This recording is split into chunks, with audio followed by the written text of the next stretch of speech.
Namaste and Jai Swaminarayan. Welcome to this week's episode of Timeless Hindu Wisdom. This is a special web series delivered by the Swamis of BAPS Swaminarayan Sanstha. It has been initiated to inspire us during these challenging times with the universal wisdom of ancient Hindu scriptures presented in a contemporary, bite-sized format. Today's speaker is Paramtattvadas Swami. Originally from Leicester, he was ordained as a sadhu in 1992 by His Holiness Pramukh Swami Maharaj. After engaging in a deep study of Hindu scriptures in India for 14 years, including a master's in Sanskrit, Paramtattvadas Swami returned to England in 2006 to read for a master's in religion at the University of Oxford. After a further year of pre-doctoral studies, he completed his PhD in Hindu theology. Paramtattvadas Swami has written and spoken extensively on Hindu values and teachings around the world, and his book on Hindu theology was published by Cambridge University Press in 2017. I now hand it over to Paramtattvadas Swami.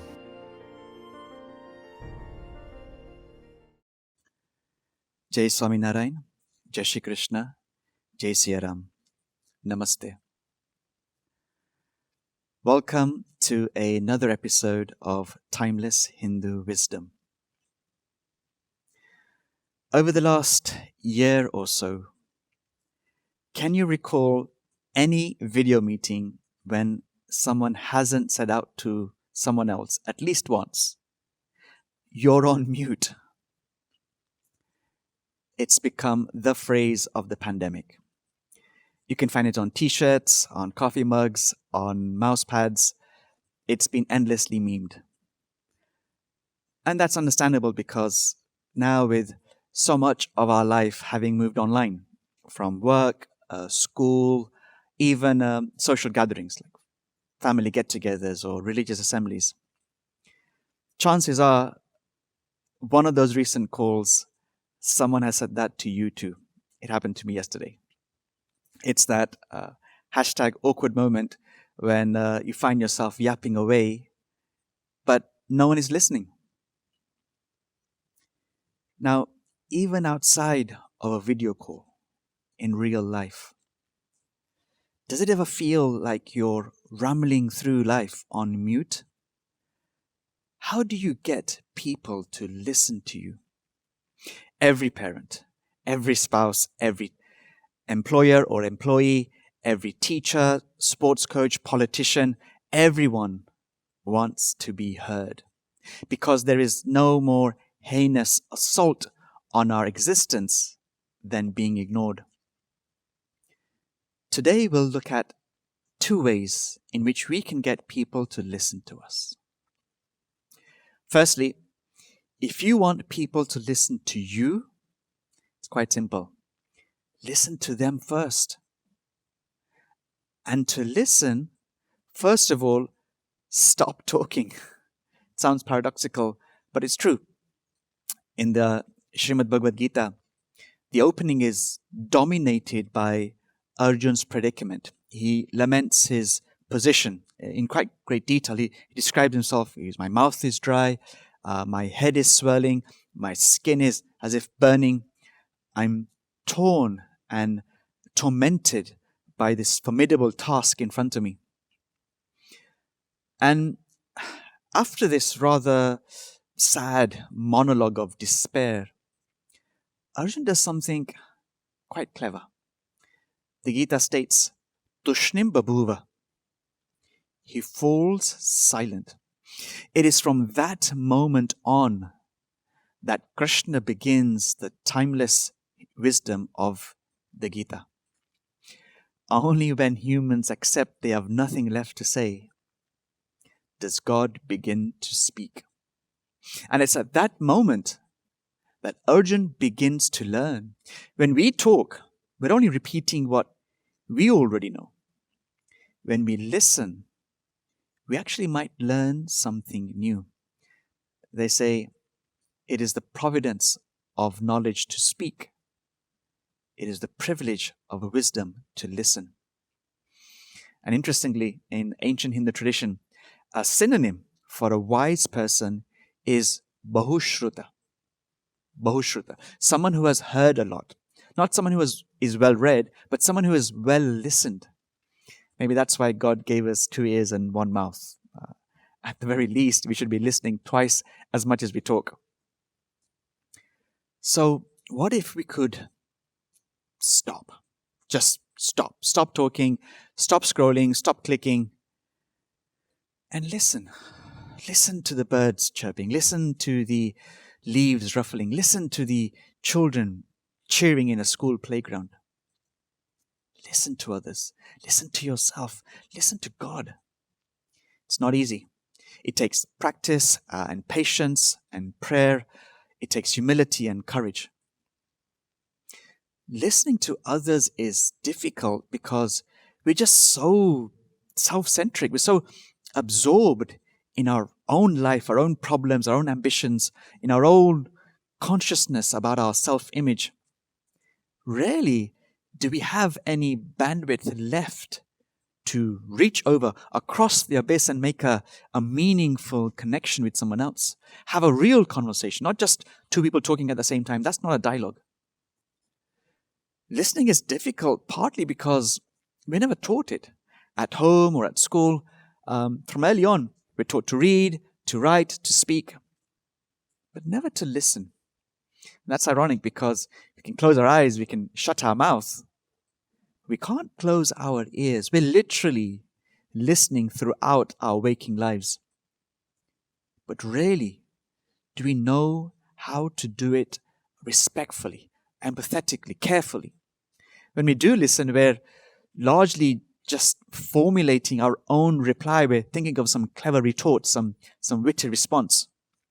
But to genuinely listen for authentic, meaningful communication, because you have to close the loop. Speaking isn't enough. We have to ensure what we said is also heard accurately. His Holiness Pramukh Swami Maharaj was in Mumbai once and was approached by a young devotee. He'd just been blessed with a son. So I'd come to Swami Shri to ask if Swami Shri could name his son. Now this may seem odd to others, but it's a testament to how approachable Pramukh Swami Maharaj was, how much people trusted him, how much of a part of their families he had become, that they would come to him and seek his advice and blessings for such personal and family matters. Now, the naming of someone is hugely important. It's a very important rite of passage. It doesn't get more personal than your name, something that's going to live with you literally your whole life. So naturally, parents want to get it right. It's going to be meaningful. It's got to sound right. We want to ensure that there's no unfortunate nickname. Playgrounds can be pretty brutal. So when this father came and asked Swami Shri to name his son, Pramukh Swami Maharaj asked in return, what's the Rashi? What's the zodiac sign? Now, this is a very traditional way of naming a person in Hindu custom. It's based on the constellation in which the moon is at the time of birth. And based on the different Rashis, the names are selected with different letters. So as it happened, the father didn't know what the Rashi was. But Pramukh Swami Maharaj, he worked it out and he said, this is C Rashi. He's a Leo. So the name can begin with Ma or Ta.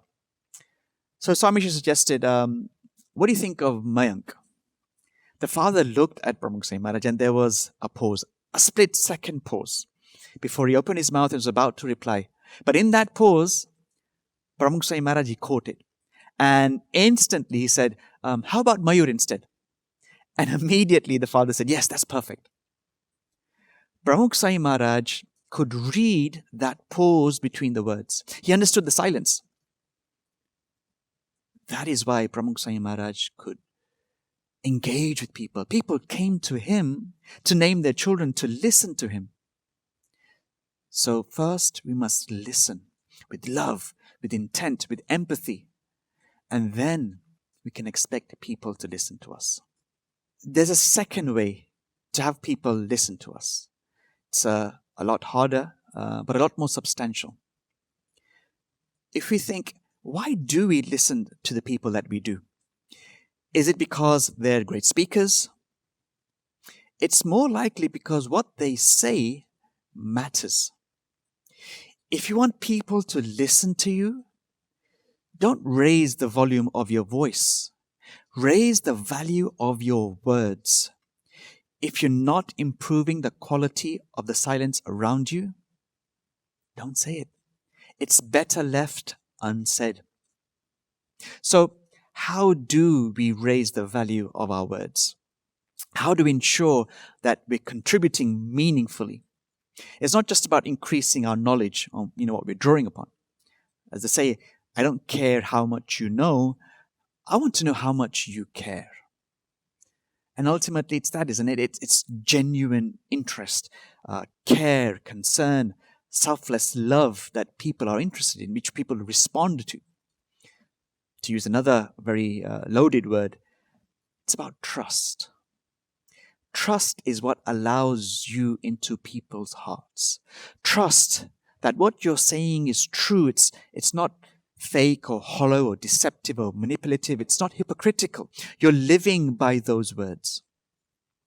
The eminent 19th century American essayist and philosopher, Waldo Emerson, he wrote something in one of his letters, very profound. It's sometimes paraphrased like this. What you are shouts so loudly in my ears, I cannot hear what you're saying. Another very famous American, the 18th century statesman and scientist, Benjamin Franklin. He was one of the authors of the Declaration of Independence and the American Constitution. He said very succinctly, well done is better than well said. More than anything, we speak through our actions. That's what people hear, what they see and what they respond to. Vartan vato karshe. Bhagavan Swaminarayan taught this to his thousands of monastic disciples 200 years ago. Your life is your sermon. They weren't all scholars or great orators, but it was their pristine, ascetic life that inspired others to higher ways. One of the disciples was Nirmananand Swami. He came from a very modest background, a village called Kundal near Sarangpur in Gujarat. Once, as a part of his religious travels, this was way back in the early 1800s, he was assigned to the city of Pune in Maharashtra. He put up there in the vast gardens and open space, which happened to belong to a person called Babu Gokula. Now, Babu Gokula was a very powerful man. He was the commander-in-chief of the Maratha army that would later fight in the Third Anglo-Maratha War against the East India Company in 1818. He was appointed the commander-in-chief by Baji Rao II, the last Peshwa, or Prime Minister of the Maratha Empire. Babu Gokula would see Nirmananand Swami begging for alms or preaching to the people, and he would invite him into the mansion to stay or to eat. But Nirmananand Swami would always politely decline. He would say that it'd be against his monastic vows of simplicity to live in such a luxurious residence. When it was time for Nirmananand Swami to return to Gujarat, Babu Gokula pleaded with him to stay on. When he realized that this wasn't possible, he said, look, I cannot persuade you to stay any longer, but indulge me one favor. Please take a letter to your Swaminarayan. And Babu Gokula wrote a letter to Bhagavan Swaminarayan. He'd never met him before, but he addressed it to him personally, and he said, look, I know not who you are, but I know your disciple as the embodiment of holy scriptures. Murtiman Shastra. What an impression that Nirmananand Swami had made. The embodiment of holy scriptures, that's very high praise. Coming from a military genius, a very shrewd tactician, someone who's not going to be swayed or duped by flattery or showmanship. Nirmananand Swami was a village illiterate by education, but by virtue, he was a spiritual giant. Babu Gokula was not just impressed, he was touched. This ethos of virtuous living is the legacy of Bhagavan Swaminarayan that was cascaded down over generations for 200 years. And it's through each and every one of those gurus that tradition is living today. And like pure love, this language of virtuous living needs no translation. His Holiness Yogiji Maharaj was on his religious travels through Africa in 1970 when he arrived in Mwanza in Tanzania. There, a Christian priest from England came to the assembly. Now, he was a missionary who had set up his own ashram in the hills seeking to spread his faith.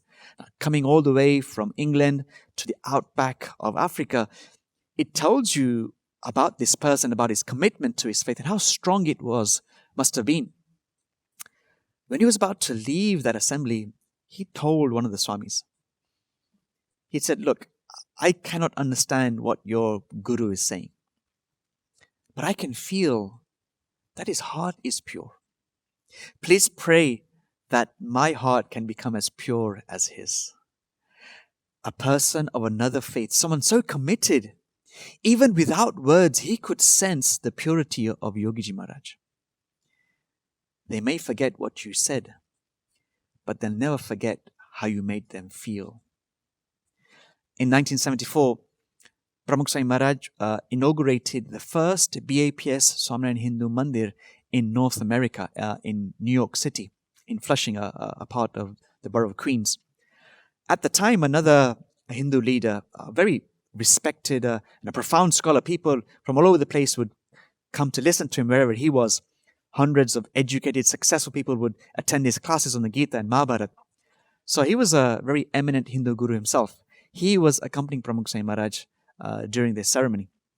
And afterwards he said, I have been coming to America for years and still haven't been able to build a permanent place of worship. And yet Pramukh Swami Maharaj has just inaugurated a mandir on his first visit. How is this possible? It was a rhetorical question. He wasn't expecting a reply, but it was something that deeply touched him. Now, after the inauguration ceremony, there was a public assembly. Swami Shri arrived with this Hindu guru at the hall. And as Swami Shri arrived on the stage, he noticed that the sacred image of Hare Krishna Maharaj that he kept with him had been placed on a small plain seat, whereas there was an ornate, large seat for himself. Immediately, Pramukh Swami Maharaj called the volunteer. And he had the murti of Bhagavan Swaminarayan placed on the large seat, decorated seat. And he himself sat on the plain chair. That other guru, he was observing all of this from the side.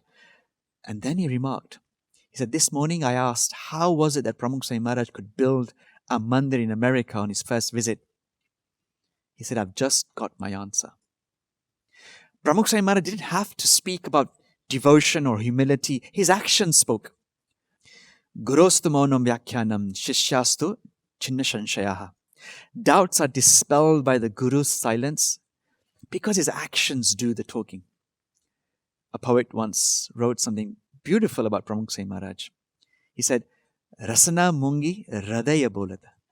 Pramukh Swami Maharaj, his tongue is silent, his heart is vibrant, his life speaks. He said little, yet it spoke volumes. He said little, but now the whole world can't stop talking about him. During the Roman Empire in the 2nd and 1st century before the Common Era, there lived a prolific Roman statesman and orator by the name of Cicero. To this day, he is remembered for his mastery over Latin prose. He served Julius Caesar, the mighty Roman conqueror. They said when Cicero spoke, people applauded. When Caesar spoke, they followed him into battle. So when Pramukh Swami Maharaj spoke, people not only listened or applauded, they resolved their differences, they healed family feuds, they quit their addictions and bad habits. They renounced the world. People will follow what you do, not what you say. The Gita beautifully explains, Yad yad acharati shreshtas tad tad eva itaro janah. Whatever actions great people do, that is what people follow. It's acharati, not vadati, not what people say that is what he did, but actions. Pramukh Swami Maharaj was no rousing orator with a vivacious vocabulary or dazzling delivery. He didn't employ elocution, alliteration, and all these devices of eloquence. He was quiet, simple, gentle. He was no scholar. His entire education amounted to a total of 6 interrupted years of primary village schooling. Yet there was a gravity to what he said. His words carried weight, the weight of character. People came to him running to listen to him speak. They listened even when he didn't speak. They came for his darshan. When he prayed, when he meditated, when he walked, people lined up to watch in reverence, in adoration. In 1988, Pramukh Swami Maharaj had embarked upon a 9-month religious tour around the world. He visited the UK, Europe, America, Canada, the West Indies, Africa, and everywhere he'd been so warmly received. In the UK, he was honoured at the Houses of Parliament. In the Canadian Parliament, he was also received and warmly honoured. He was presented with so many keys to the city and other honours. So upon his return to India, it was natural that everybody wanted to felicitate Pramukh Swami Maharaj for his commendable work around the world. In an assembly in Anand in early 1989, a prominent, well-respected social reformist and author spoke in a public address. He was addressing himself. He said, look, we talk about religion all the time. That's not difficult. But why don't people heed our words? Why do Pramukh Swami Maharaj's words, so simple, without embellishment, why do they make an impact in people's lives? And then he explained himself. He said, it's like writing a check. People issue big checks of advice all the time. But our bank balance is empty of character. No wonder our words bounce back. Whereas Pramukh Swami Maharaj, he says little, but he has a hefty bank balance of character. His words carry this purchasing power. They make a difference. The analogy is interesting. We could have calligraphic penmanship or, the flair of your signature on a check. All that will mean little. If that account is empty, that check is going to bounce. In the same way, for all our eloquence and elocution, we can learn where to raise our voice or lower our voice, where to slow down or speed up, where to pause for that dramatic effect. But the power or sweetness of our voice will mean little if those words don't carry virtue. They're not backed up by character. So the next time a parent questions why their child is not listening to them, the next time a boss is wondering why her employees are being insubordinate, next time we find ourselves muted, we should ask, are we listening enough? Genuinely, empathetically. Are our words backed up with our actions? We need to master not so much the art of public speaking, but the virtue of personal character. Listening, learning, loving, and living. I think it'd be apt to end with a slightly paraphrased but still timeless and wise Hindu prayer. May our words never fall empty. May they blossom in the ears of loved ones. Om Shanti, Shanti, Shanti.